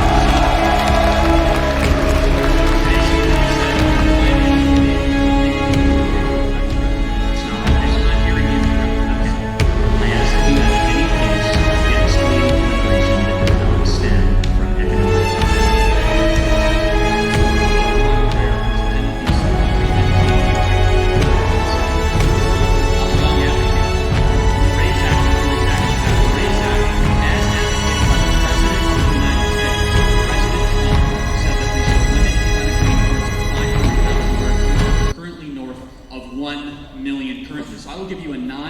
economic argument for why I believe we should limit the amount of legal immigrants. Overcrowded schools in Los Angeles, San Francisco, Minnesota, Texas, and Florida. I believe that our own citizens in our inner cities should be given precedence and preference over people that illegally entered into the United States, or people that were recently granted green cards through an overly generous immigration proposal. Now, I commented, I will say this, one of the virtues of our country is our generosity, and we should be proud of that. However, there are limitations on all things. There are limitations on resources. There's limitations on a country that is $22 trillion in debt. And our generosity, it's economic. That's an economic argument, of course. Is being taken advantage of by the rest of the world. And so this is why I support the President of the United States MAGA doctrine. This is why I have a book coming out called MAGA Doctrine, which is, for once, instead of catering to the needs and wants of the rest of the world, why don't we talk about how in Baltimore, a part of the country that the President of the United States, publicly commented on recently in the last couple months, they could not find one person in 5th grade that was in predominant black schools that could read at the 5th grade level. I mean, they could not read from the 5th grade, that could not read at grade level or do math at the grade level. And so that is a very concerning trend as a country, where all of a sudden you're saying we can't even get our own, we can't even solve our own problems in our own country, and somehow the solution will be to continually grant endlessly while we have strain on resources in our country in a lot of ways, in our inner cities in particular, in Los Angeles. More filibustering. He won't answer the questions. A serious problem right now of schools that are currently being jammed, lots of public services that are being strained. And so to answer your question, yes. And that is why I support the RAISE Act, ending visa lottery, and I support what I mentioned earlier, which is, of course, reform when it comes around the entire legal immigration system. And I do want to say this, because I think a lot of times we kind of forget about it. The wall before all. We have to build the wall on the southern border, which is where drugs come into our country, people illegally enter, where individuals that... and I was very vocal about this, and I was very disappointed by some people on the right that were very quiet about it, and I'm not sure why. But you saw 9 American citizens killed by Mexican cartels last week. And the media was basically silent, and they did nothing. And that is why I tweeted, and I believe firmly, that the United States military should go straight into Mexico and declare whatever form you want to call it, conflict on the cartels that have been wreaking havoc on our country. Based. I'm down for that. But then don't bring them here. Quasi-city-state governments on our southern border. The cartels that are sex trafficking thousands of kids. Fake outrage, somebody says in chat. Exactly right. That bring in weapons that are killing our own citizens in our cities. And so I supported the President of the United States when he sent out that tweet. And you know what was so disappointing about that? Is that the media said, oh, President Trump says he wants to declare war on the cartels. How dare you? The media was more concerned about the president's outrage about 9 Americans being killed than the fact that 9 Americans were actually killed in Mexico. This is a very concerning thing.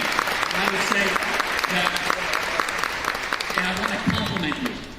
I want to compliment you for bringing the issue of immigration to the front of the line, because it is a very pressing issue. This is why I went to Berkeley with armed security wearing the Build the Wall shirt and nearly had stuff thrown at me. Whoa, wow, so brave. With Art Del Puerto, who's one of the top Border Patrol individuals, and made Art the wall. Del what? I wish I made the wall. I made the video about how we need the wall, and it was completely open. And I want to compliment you for bringing the issue of legal immigration, because that at times is not always given the same platform that it should, because that as well has a significant contribution to the conversation as well. So thank you very much for the question. I appreciate it. Thank us. For Grant as a comment. If I may, and forgive me, I'm from Mississippi, so sometimes it takes me a minute to process things the right way. I want to go back to the LGBTQ plus question just really fast, because I heard a lot of booings in the back, and there's something that I want to talk about. I heard a lot of booings in the regards of Christian conservatives associating or not associating with people that we disagree with their lifestyle religiously. And to hear you boo in the back as a Christian conservative, I feel the need to say this. I heard you boo Rob Smith. I heard you boo Dave Rubin, etc. Don't tell me as a Christian conservative what my God can and cannot do. It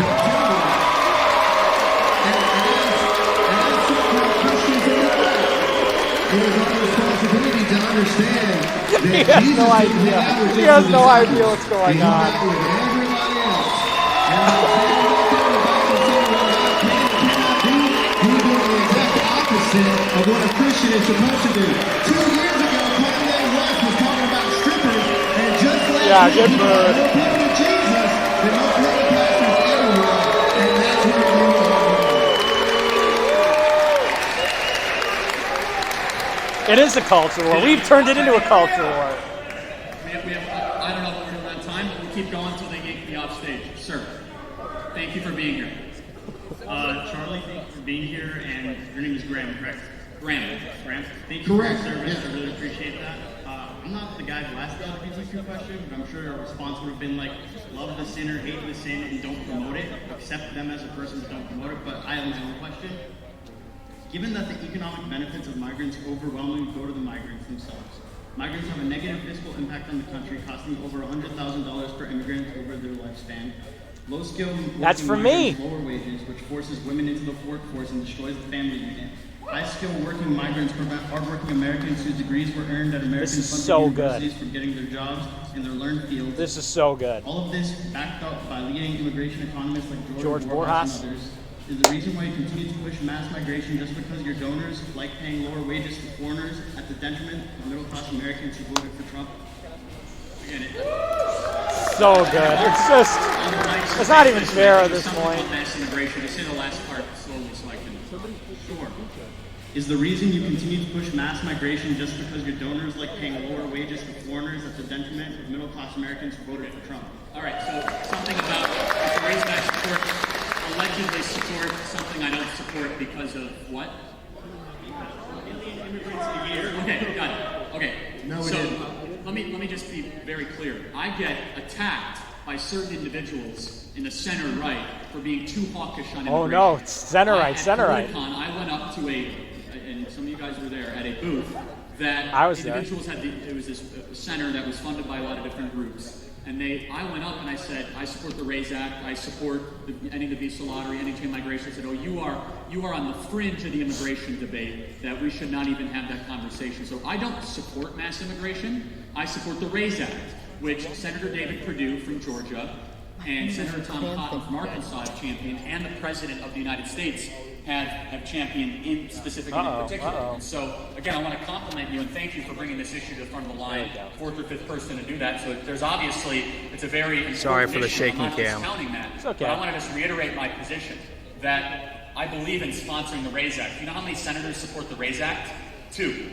So for those of you that really care about getting less legal immigrants, which is a correct thing to believe in, I hope you guys show up to every other senator town hall with the same sort That's of a total vigor, 'cause deflection. they can That's do a very something cheap about it deflection. in the chambers of legislation. Very I'm cheap advocating for deflection. something that 2 United States senators believe in, and the President of the United States believes in, and Vice President Pence believes in. And so I also believe in what the President has said, which is to limit refugee resettlement and to have some sort of recalibration and some sort of point system, which is part of the RAISE Act, of how we legally bring individuals into our country. So thank you for your question. I appreciate it. Didn't answer the question. Hi, Charlie. Thanks for being here. I wanted to bring up immigration as well. So if you look at voting breakdown for demographics in 2016, white Americans voted 58% Republican. What people here might be surprised to find out is that includes every age range, including millennials. Be so quiet, white bro. American millennials voted majority Republican. If you look at every other age range of black and Hispanic voters, they all went Democrat. So my question to you is this: when are these other groups going to start voting Republican? Okay, thank you. That's perfect. That's exactly what we said yesterday on the show. I'll reiterate something I said earlier, and I want to ask you a question. I believe demographics are not destiny. I believe that we got the that, earlier bro. observation that mass immigration, uncontrolled mass immigration, is a very fair point that the New York Times and the Washington Post gloated about how they turned Virginia into a once blood red state and then into now a deep. It's just a bloodbath. This is worse than OSU. Press said that. But For so them. Let me ask a question that is an interesting thought exercise. why do Cuban Americans who are Hispanic vote so conservative? That's not the same thing. I'm from Miami, and Cubans are way different than Hispanics, baby. They're way different. Why do Cubans vote so And younger Cubans are voting Democrat. It was reported by the Miami Herald. So you're like 19 and 11. I have a question then. Why is it that Cubans overwhelmingly vote conservative or Republican? Well, in a country of 360 million people, how many Cubans do we have here voting? Quite a few, actually. Wow, thanks for the 5 Cubans. You're going to make sure we win an election. Dude, shut up. Somebody tell the cameraman to stop. Let me just say this. It's crazy. Cubans would be traditionally categorized as Hispanics. So allow me to contribute to this. He's just lying. He's just lying. Allow me to answer without being shouted at. So here's the thing: is I do not believe a certain individual's melanin in their skin or where they come from dictates exactly how they're going to vote or what they believe in the future. That's just not true. You don't have to believe that, but it's just completely wrong. And I will say this: I will contribute to this. Something to think about. I'm not discounting your question at all whatsoever, but we disagree just on that. I'm not as cynical as you are. I will say that I believe It's about that cynicism. conservatives Give me a break. have done a poor job of communicating our values and going into these communities where I think that we can do a much better job of winning the Latino community and the black community. You don't think so. I do think so. Bruh. This is why President Trump, Boomer talking points. Boomer shit. wearing a MAGA hat. So you support or you don't support him going to New Mexico saying that we're going to win the Latino vote. Do you think President Trump is right or wrong? I think he's wrong. He's not going Okay. to. I think President Trump is nice. right. And so thank you very much. Yep. He's just getting eaten alive. Hi, Charlie. Hi, Graham. Thank you for coming. Graham, thank you for your service. I do appreciate it. I just want to clear something up. I am a Cuban American, and I am white. I'm not Hispanic. Nice. Hell yeah. Europeans. I just want to ask, do you think white people are being unfairly treated in this country with affirmative action and things like that? And do you think that's going to get better or worse as we become a minority in this country? Okay, so I think I heard Hell the yeah. question, which is Cubans coming out. White people are being unfairly treated in America. Okay, so let me start with this, and I was going to mention it in the opening This remarks. is so good. This pervasive 12 line questions. on college campuses And like all of that them I are have ours. been very vocal against of white privilege. It's a racist lie and it's a divisive lie. And it needs to be ended. It is a hyper-focus point on race. It is the left trying to believe that if certain individuals have some form of melanin in their skin, they either have more privileges or some sort of privileges, or they have more access to, or a higher likelihood of success. This is designed to divide us. And it is wrong, and it is racist, and it should be rejected. Number two, I'll take a broader point. Affirmative action yelling out, I is wonder. equally as racist.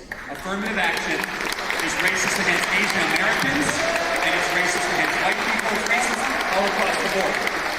And so, but I will say this though. I'm not saying you're saying this, but I'll just contribute this to the conversation, okay? Not saying it's you, but some people. Brandon, I want to talk to you. Thanks, man. No, you're good. They try to get that guy out of the line. Not you, but some people that have come to some of our events previously, and I don't know if any of them are here, use the kind of white privilege lie and the affirmative action He's talking about us, policies I think. as an excuse to create a fringe white identitarian movement. There it that is. is evil Bullshit. and that is wrong. Nice. Yeah.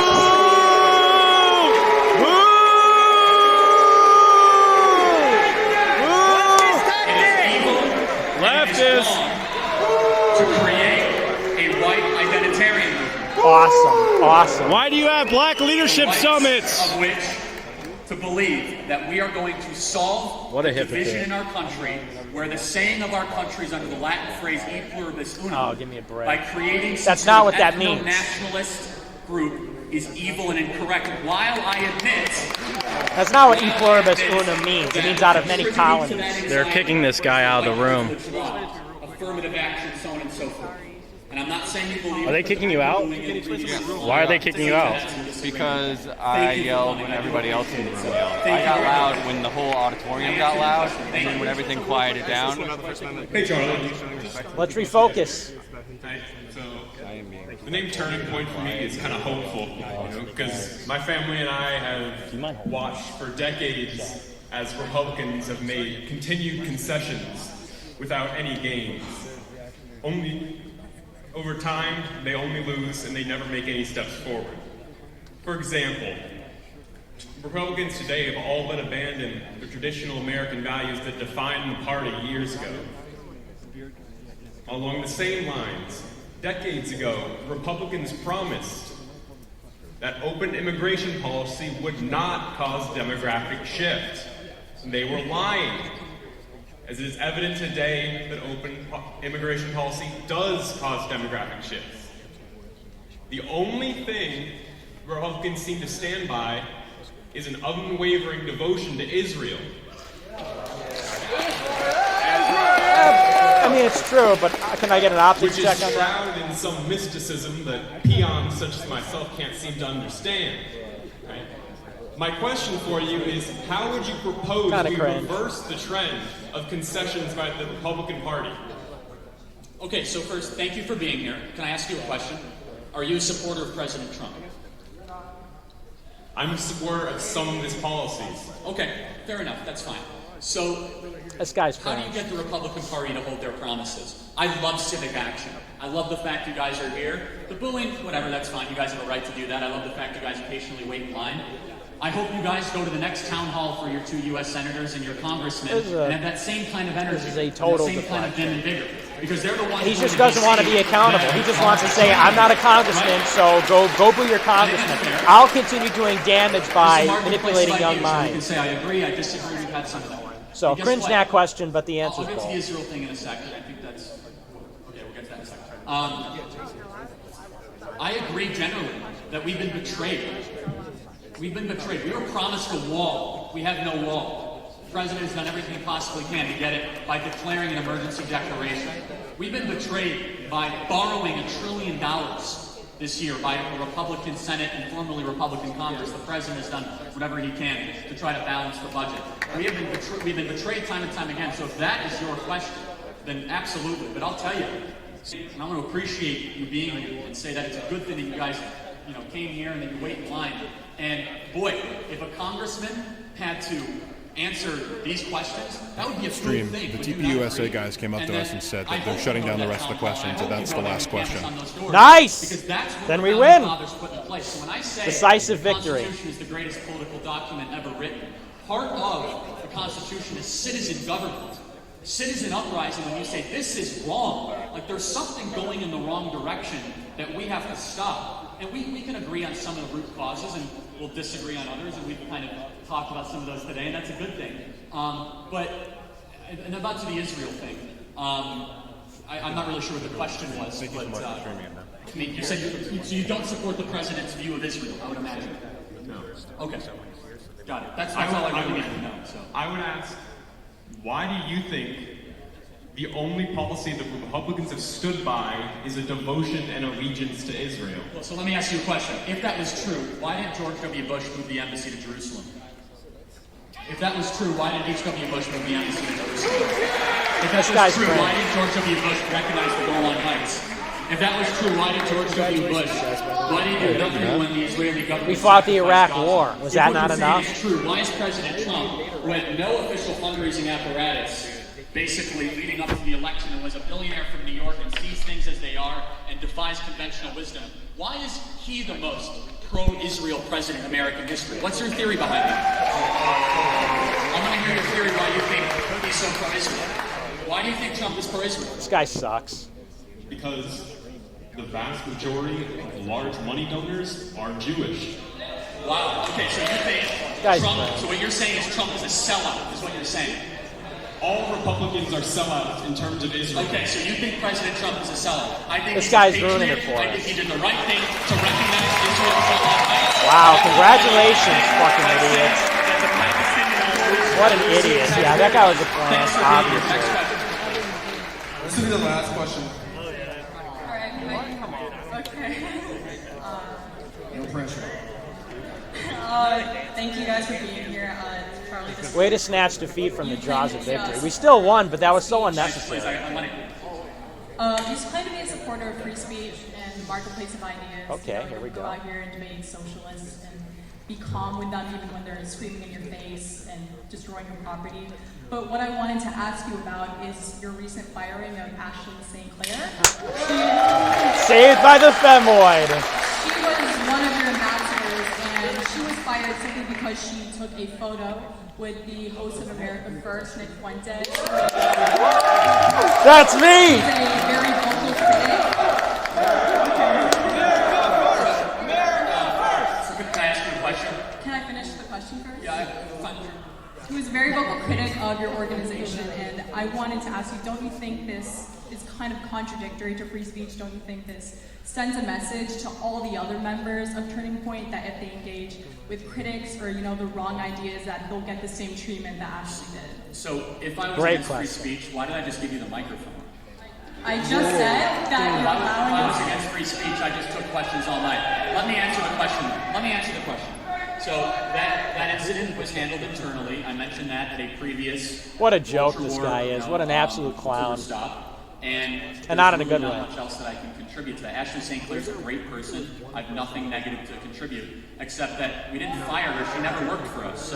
And we are a free speech organization, as exhibited tonight, where you're able to have a marketplace of ideas, different opinions, different worldviews, able to clash. Yeah, just disrupt. on The college event's over. campus, Disrupt. And we had some really good constructive dialogue tonight. So thank you so much for being here tonight. I appreciate it. So Didn't answer a single question of ours. I want to thank everyone for coming tonight. This is what makes our country so great. I hope all of you that might have agreed or disagreed take that energy and that enthusiasm and go to your local official and representative and make them How feel pathetic. they How need what is absolutely needed in our pathetic for him to country. say that. Your voice matters. We're the greatest country ever to exist in the history of the world. The Constitution is the greatest political document ever written. Thank you guys so much, and good night. America first! America first! America first! America first! America first! America first! America first! America first! America first! America first! America first! America first! America first! America first! America first! America first! Very good. There we go. Okay, so it looks like the event is over. I don't want to dox anybody here. Hey, nice birth, man. Well, there you have it, folks. That was our event at University of Florida.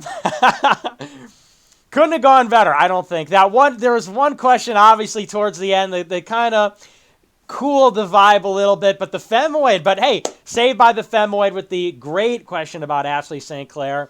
I counted, and I don't know if my count is exactly right, but I think we had something like 13 or 14 questions, and it looked like all except for 2 of them were from Groypers. Almost all of them about immigration, a couple about free speech, a couple about LGBT. This went perfectly. A decisive victory for the Groyper Nation, decisive victory for America First. You could see even their tactic was twofold. Number one, form 2 lines. The other tactic, they weren't going to stream it. Obviously, one of the girls pointed out that they were moving people around in the line. All their countermeasures failed. We got the stream. We filled up the line. We circumvented this dual line and the moving plants ahead of other people, moving or profiling people based on their appearance. So we've resoundingly defeated them. This is their second to last event in their tour. Tomorrow, of course, they will be at North Carolina. They'll be at North Carolina State University for their final trip or their final event in the Campus War, or what is the stupid name? The Culture War Campus Tour. Their last stop will be tomorrow. So we'll see you tomorrow at North Carolina. I'll be streaming it once again, here on D Live, we're about to transfer over to America First on YouTube. So I'll probably end this stream. I'll probably take like 10 to 15 minutes to get my notes together and everything, and then I'll be back on YouTube. I'll be posting the link in the live chat here on Twitter and on Telegram. I'll try to post it in all 3 places, but, I mean, you know where to find me. Just go to YouTube, Nicholas J. Fuentes, America First. And I'll give you my full thoughts on this evening on the show momentarily, but and I have to say, to close us out, we can get some Joker music going.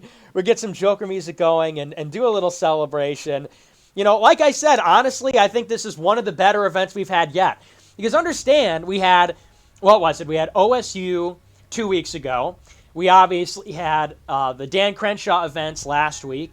We had UCLA yesterday. And every Turning Point event that they've done over the last 3 weeks has either been controlled in the Q&A or disrupted. We forced them off the stage. You know, I was going to say at the outset that it would have been a victory in itself had we just forced them to not stream the event. You know, if it might have not have gone very well, but at the bare minimum, we had forced their hand in not streaming the event because they knew we would be there, I would have said that was a victory. But, I mean, just reading through the questions in the notes, the first question was by some engineering student who just blasted Charlie Kirk about STEM workers. The second question was not ours.